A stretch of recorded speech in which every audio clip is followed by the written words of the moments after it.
Hello, living beings of the universe.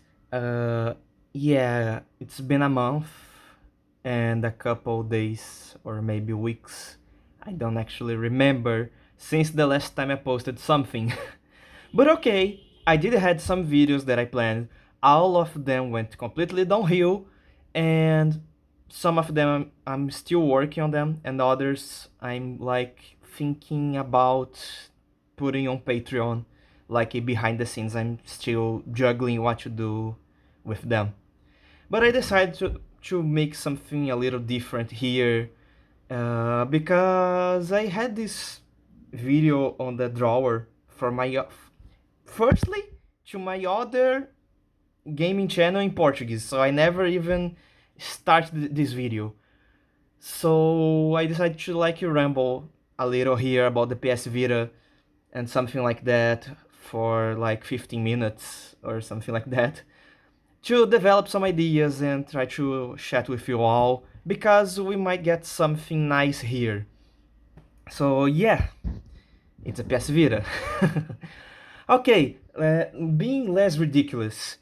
Uh, it's been a year since I got my Vita, like very late to the party.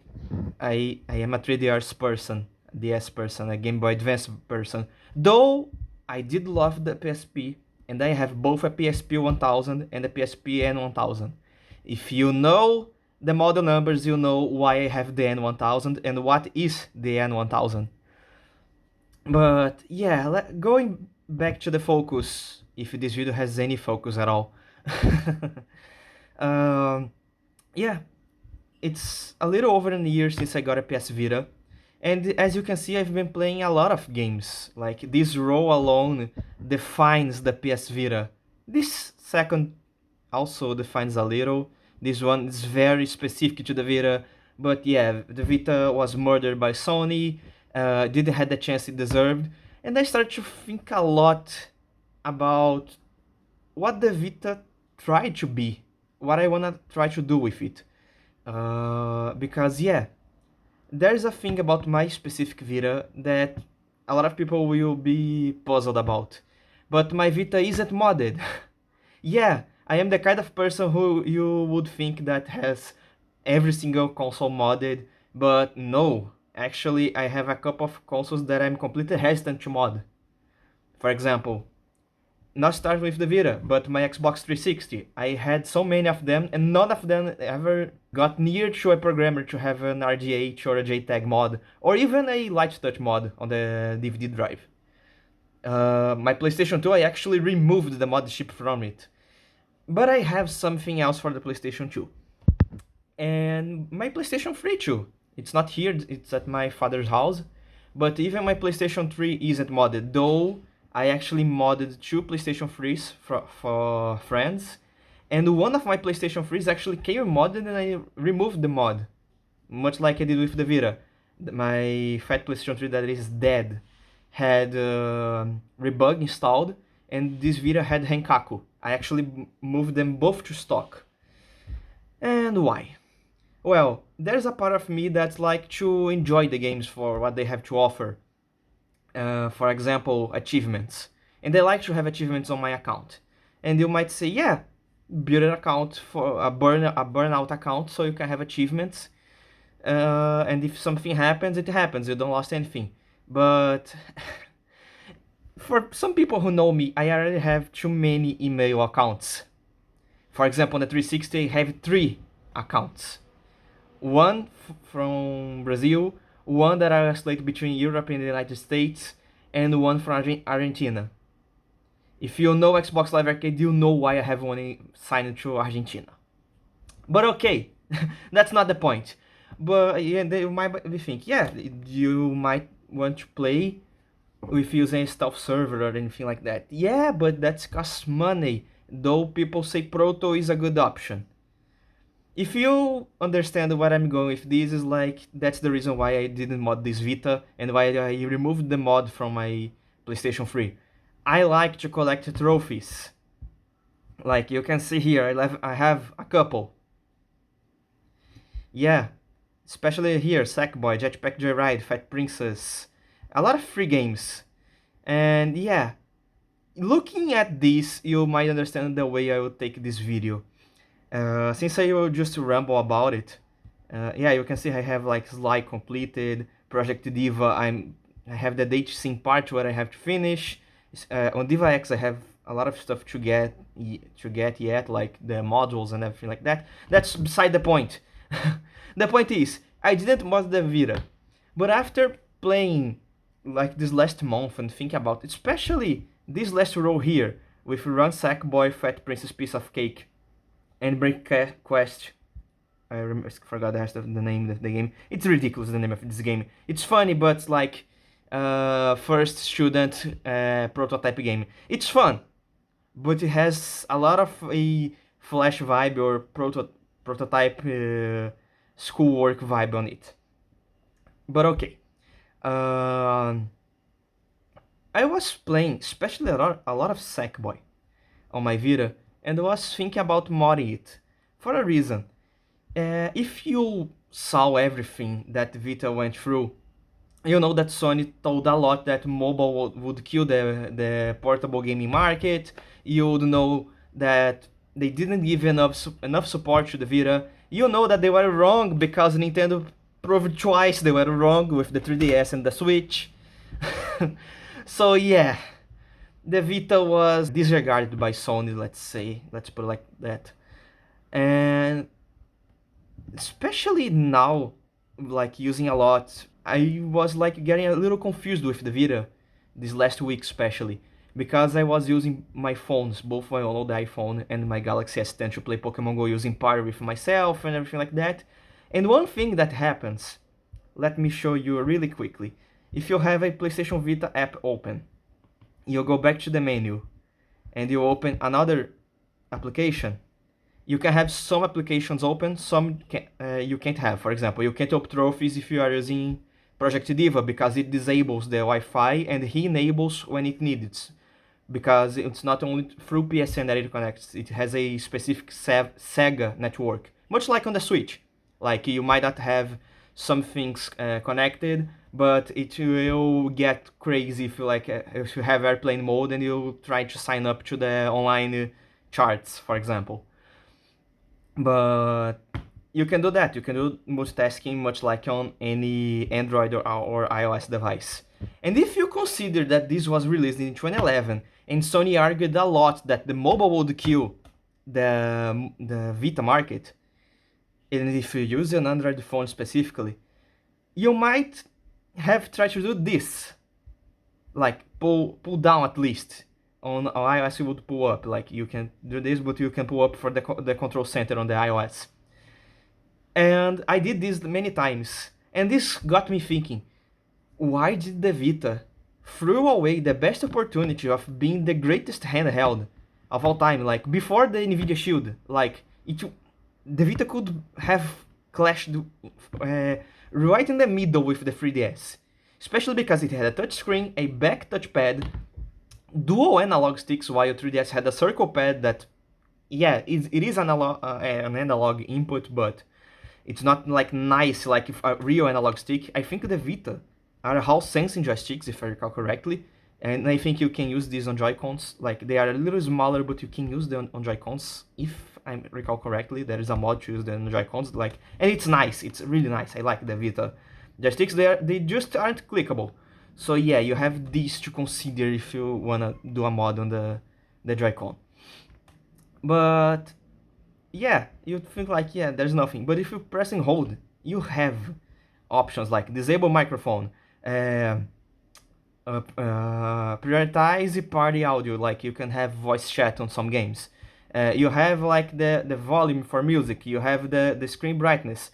This is a nice OLED screen for 2011 because I think it's too bright on the minimum, like my video is always on the minimum. And it's brighter than the IPS panel on my 3DS. And you have the control center. But you can see here, airplane mode, Wi-Fi, Bluetooth, you have the 3G model.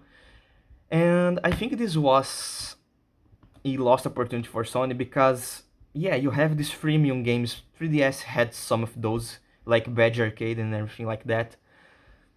Why didn't Sony put the Android marketplace here? if they do the freaking Xperia line. Like you could just as well, instead of using Angry Birds Trilogy, download the freemium version from the Google Play Store and play on the Vita. The Vita is already a smartphone for games with embedded controllers. And why I went this full circle while I want to talk about modding? Because I'm thinking about finally modding it. This one. I was actually thinking about getting a 3G one, and since the 3G wouldn't work where I live because we don't have AT&T or any Japanese carrier, I was thinking about getting a white or a blue Japanese one with 3G support, just uh, because there was some development on the Vita. I thought about doing on this one just the USB-C mod, so I can use the same cable I use with my Galaxy S10, because I hate this Vita connector. It's annoying. It's another cable that I have to bring with me. Instead of just like, yeah, take from my phone and put it here, just don't use a turbocharger to not fry anything. In fact, I use this cable with my old Galaxy J7 charger. I don't use the Vita charger, it's stupid. It's like a brick with two cables. Why? But the main reason I thought about that was because while playing a lot of Run Sackboy, I was thinking a lot about Sonic because I played the remaster of Sonic Generation and Shadow Generation, and I was like, the Vita could have Sonic Runners, like the Android and iOS version. And then I remember, it was decompiled. And that is the magic word. Decompiled, ported. And also there is the best PSP emulation instead of the original one, because this one runs fine. These ones that I have, like Patapon, Liberty City Stories, Jak and Daxter, Mega Man Maverick Hunter X, they run fine. But there are games that are broken, like they don't play as well, the dual analog support is like very iffy, you could have better analog support. And there are some PlayStation 1 games, like I have Gex here, but for example, the Misadventures of Trombone, it's broken. Like you can play it, but the menus are like all scrambled because it's a double layer emulation. It's like original Xbox on the Xbox One and Xbox Series. You are emulating a console over another emulator. So if you play like Conquer Live and Reloaded, you are emulating the original Xbox on the Xbox 360 emulator for the Xbox One. It's like what happens here. You're using the wrapper layer for the PSP to play PS1 games, because the PSP uses the same processor family, the MIPS family, like the PS1, but it doesn't have all the instructions. And emulates the PSP, emulating the extra instructions that the PS1 games need over the ARM architecture of the Vita. In fact, the Vita is like just an iPhone 4S, like it's the same GPU, and the processor is very similar. Like not exactly on speed, but the specs are very similar. So yeah, you can understand why this could have been the best console of its generation. It might not sold more than the 3DS. In fact, I think both would sold more if the Vita had this push, like having actual Android capabilities on it. And this port is what I'm thinking. Like, I want to play legacy Android games. Like, I have here Jetpack Joyride. I have Fruit Ninja, and the original paid versions for the Vita, because the new ones like are a mess of pay to win and microtransactions, and it's annoying. Like, being able to pay for the game, or like get a freemium version Vita, was like the perfect opportunity. It's on free away. In fact, one of the games that I have 100%, not a platinum, because yeah, there's that thing where some games don't have a platinum, they just have the 100% because it's only silver, bronze, and gold trophies. It's right here. In fact, my first complete game was Crazy Market on the Vita.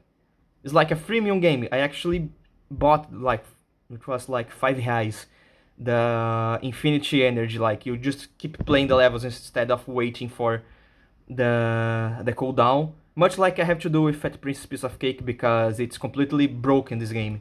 It's another reason to mod the Vita, to actually fix some of the games that are broken. You don't have PSN connection anymore or anything like that.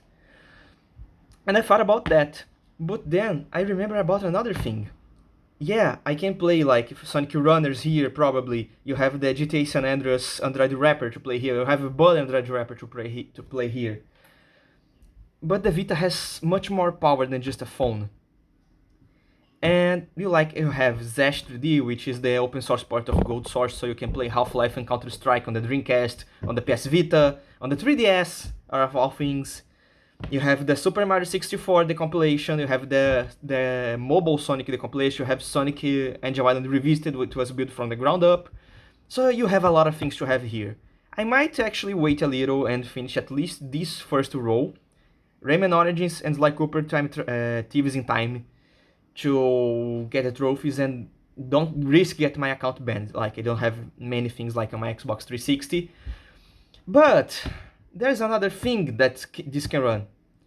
There is Nintendo 64 static recompilation, which means you can port basically any Nintendo 64 ROM to anything. And you know what I have in mind. That's actually on my TV right now, right here. And might be the final reason why I want to mod my Vita, because it's always with me and I basically play only Pokemon Go on my phone, like I don't have anything else to play on my phone. Actually, I might be thinking about doing this. Sorry for the light, it's all that I have now. I'll be thinking about it, but I might do it. And then I'll do when I get the 3D model. But yeah. Until next time, you have everything else, like other channels, and yeah, bye. This video is a mess, it's just a ramble about the Vita. Bye.